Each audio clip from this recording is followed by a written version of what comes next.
बिहार में चुनाव आयोग का सबसे बड़ा एक्शन, बौखलाए राहुल गांधी। चुनाव आयोग ने 17 गैर मान्यता प्राप्त राजनीतिक दलों को दिया नोटिस, मांगा जवाब। वोटर रिवीजन पर सुप्रीम कोर्ट में हुई इलेक्शन कमीशन की जीत, इस फैसले से तिलमिलाए राहुल गांधी। राहुल गांधी ने चुनाव आयोग पर लगाया साजिश रचने का आरोप। राहुल गांधी बोले, बीजेपी का काम कर रहा चुनाव आयोग चुनाव चोरी नहीं होने देंगे।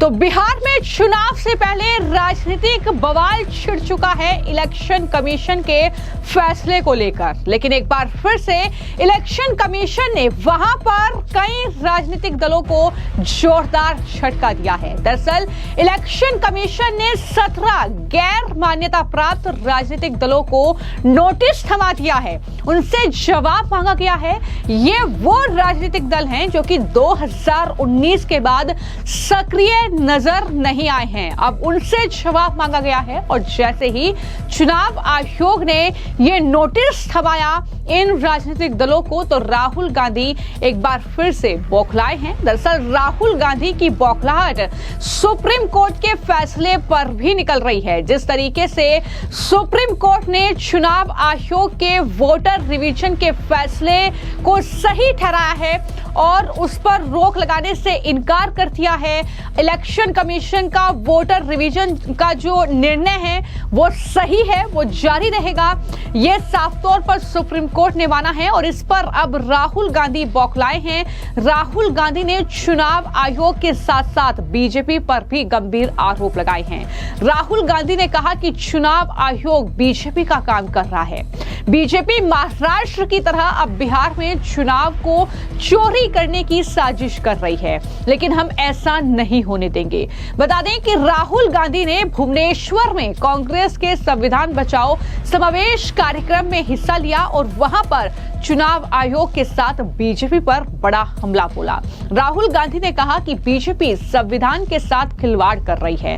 मैं कल बिहार में था, जिस तरह महाराष्ट्र में चुनाव की चोरी हुई उसी तरह की कोशिश बिहार में की जा रही है। चुनाव की चोरी के लिए चुनाव आयोग ने एक नई साजिश रची है। चुनाव आयोग बीजेपी की शाखा के रूप में काम कर रहा है, वो अपना काम नहीं कर रहा है। तो बिहार में जिस तरीके से आने वाले वक्त में चुनाव हैं और जानकारी के मुताबिक नवंबर तक वहां पर मतदान होने हैं विधानसभा के, और उससे पहले ये राजनीतिक बवाल बिहार में शुरू हो चुका है। राहुल गांधी, तेजस्वी यादव से लेकर तमाम जो इंडिया अलायंस के नेता हैं वो एकजुटता की बात करते हुए बिहार में जो इलेक्शन कमीशन का जो वोटर वेरिफिकेशन का फैसला है उस पर सवाल उठा रहे हैं। और राहुल गांधी एक बार फिर से भड़के, एक बार फिर से उन्होंने कहा महाराष्ट्र में जो चोरी बीजेपी ने की वो चोरी हम बिहार में नहीं होने देंगे। हालांकि जब चुनाव आयोग इनसे सवाल करता है कि आप आरोप तो लगा रहे हैं, लेकिन आप आरोपों को सिद्ध भी कीजिए, आप सबूत तो दीजिए कि इस तरीके से चुनाव आयोग धांधली कर रहा है या चुनाव आयोग कुछ गलत फैसला ले रहा है, आप सिद्ध कीजिए जो आरोप लगा रहे हैं। लेकिन उनके पास कोई सबूत इस बात के नहीं है, सिर्फ आरोप मढ़ना है। एक बार फिर से राहुल गांधी ने वही चीजें दोहराई हैं और कहा कि महाराष्ट्र में लोकसभा और विधानसभा चुनावों के बीच 1 करोड़ मतदाता जोड़े गए हैं। यह गंभीर आरोप लगाया और कहा कि 1 करोड़ मतदाता जो है चुनाव आयोग ने महाराष्ट्र में लोकसभा और विधानसभा चुनावों के बीच जोड़े हैं। कोई नहीं जानता कि ये मतदाता कौन है और वो कहां से आए थे। हमने चुनाव आयोग से कई बार कहा कि हमें वोटर लिस्ट और वीडियोग्राफी उपलब्ध कराएं, लेकिन चुनाव आयोग ने हमें यह उपलब्ध नहीं कराया। राहुल गांधी ने यह भी कहा कि बिहार में मैंने विपक्षी गठबंधन इंडिया अलायंस के नेताओं से कहा कि हम चुनाव आयोग और बीजेपी को बिहार में चोरी नहीं करने देंगे। ये राहुल गांधी का बयान है।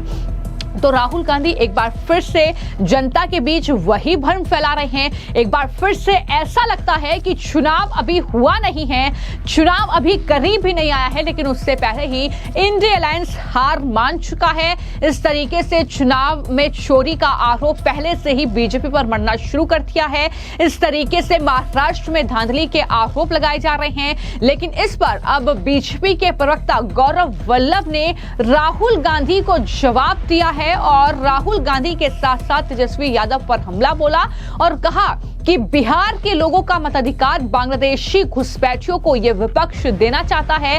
राहुल बिहार में चुनाव लड़ना चाहते हैं कि बांग्लादेश में लड़ना चाहते हैं, यह सवाल भी गौरव वल्लभ ने पूछा है और क्या कुछ कहा है राहुल गांधी को जवाब देते हुए, जरा सुनिए। राहुल गांधी और तेजस्वी यादव ने बंद क्यों बुलाया पता है आपको? इसलिए बुलाया है कि वो बिहार के लोगों का मताधिकार बांग्लादेश से आए हुए अवैधानिक रूप से बिहार में रह रहे लोगों को देना चाहते हैं। उन्होंने बिहार बंद क्यों बुलाया पता है? क्योंकि भारत सरकार से जो पैसा जाता है बिहार के विकास में, राहुल गांधी उसका प्रयोग बांग्लादेश से गलत तरीके से भारत में घुसे हुए लोगों पर खर्च करना चाहते हैं। मुझे ये समझ में नहीं आता कि राहुल गांधी बिहार में चुनाव लड़ना चाहते हैं कि बांग्लादेश में चुनाव लड़ना चाहते हैं।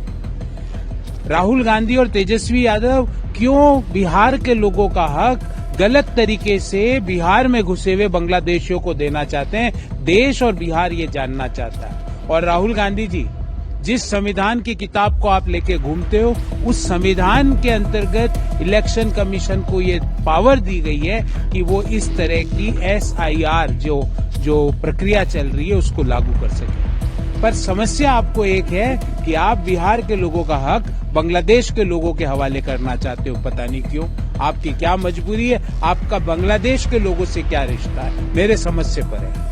तो राहुल गांधी ये आरोप लगा रहे हैं कि महाराष्ट्र में वोटर जोड़े गए, लेकिन यहां पर बीजेपी का दावा यह है कि अगर चुनाव आयोग ये वेरीफाई करना चाहता है कि जो लिस्ट है उसमें कोई फर्जी वोटर तो नहीं है, अगर कोई व्यक्ति मर चुका है तो फिर उसका नाम वोटर लिस्ट से हटाया जाए, ये तमाम जो पारदर्शिता है वो लाने की कोशिश हो रही है, तो फिर विपक्ष को तकलीफ क्या है? यहां पर बीजेपी का आरोप यह है कि सीधे तौर पर जो बांग्लादेशी घुसपैठिए इन्होंने बसा रखे हैं अपने वोट बैंक के लिए, उनका नाम वोटर लिस्ट से कट जाएगा और उसी का डर इन्हें सता रहा है। तो इस तरीके से लगातार आरोप प्रत्यारोप का सिलसिला चल रहा है, लेकिन इस बीच कांग्रेस पार्टी के नेता तारिक अनवर जो ये कह रहे हैं कि हमने तो सिर्फ अखबारों में, मीडिया चैनल के माध्यम से ये सुना है कि सुप्रीम कोर्ट में इलेक्शन कमीशन की हार हुई है और विपक्ष की जीत हुई है। सुप्रीम कोर्ट ने भी इलेक्शन कमीशन से सवाल पूछे हैं। ये तमाम तरीके से बातें करते हुए तारिक अनवर क्या बोल रहे हैं इस मामले पर, जरा सुनिए।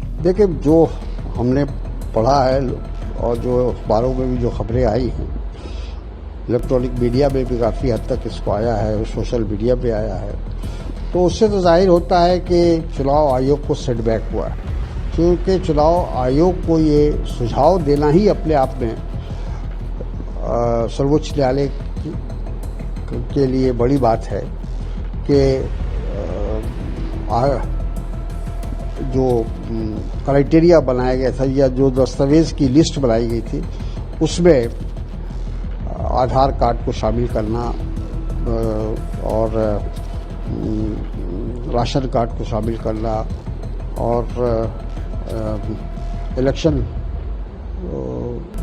कार्ड को भी शामिल किया जा रहा है। तो ये जो सुझाव है, देखिए सुप्रीम कोर्ट तो एक भाई सर्वोच्च न्यायालय जो है वो तो हमारे देश की सबसे बड़ा जो कहा जाए कि संवैधानिक स्थान है, और वो अगर निर्देश या सुझाव देता है तो उसका पालन होना चाहिए। और जो विपक्ष और या जो लोग जो पिटिशनर थे, एक तरह से उनकी जीत है।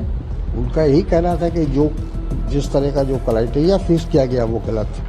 तो देखना होगा कि बिहार में चुनाव आने तक ये माहौल किस तरीके से बदलता है, किस तरीके से जो है कौन कौन से मुद्दों पर इस तरीके से राजनीतिक बवाल छिड़ता है। अभी चुनावी रैलियां होना बाकी है, अभी प्रचार बाकी है, तमाम चीजें अभी बिहार में होनी है, लेकिन उससे पहले ही इलेक्शन कमीशन का ये वोटर वेरिफिकेशन का फैसला, जिससे सुप्रीम कोर्ट ने भी हरी झंडी दे दी है। सुप्रीम कोर्ट ने इसे लेकर जो कहा है कि इसे जारी रखा जाए, तो कहीं ना कहीं विपक्ष में इस बात को लेकर साफ तौर पर बौखलाहट जो है वो देखने को मिल रही है।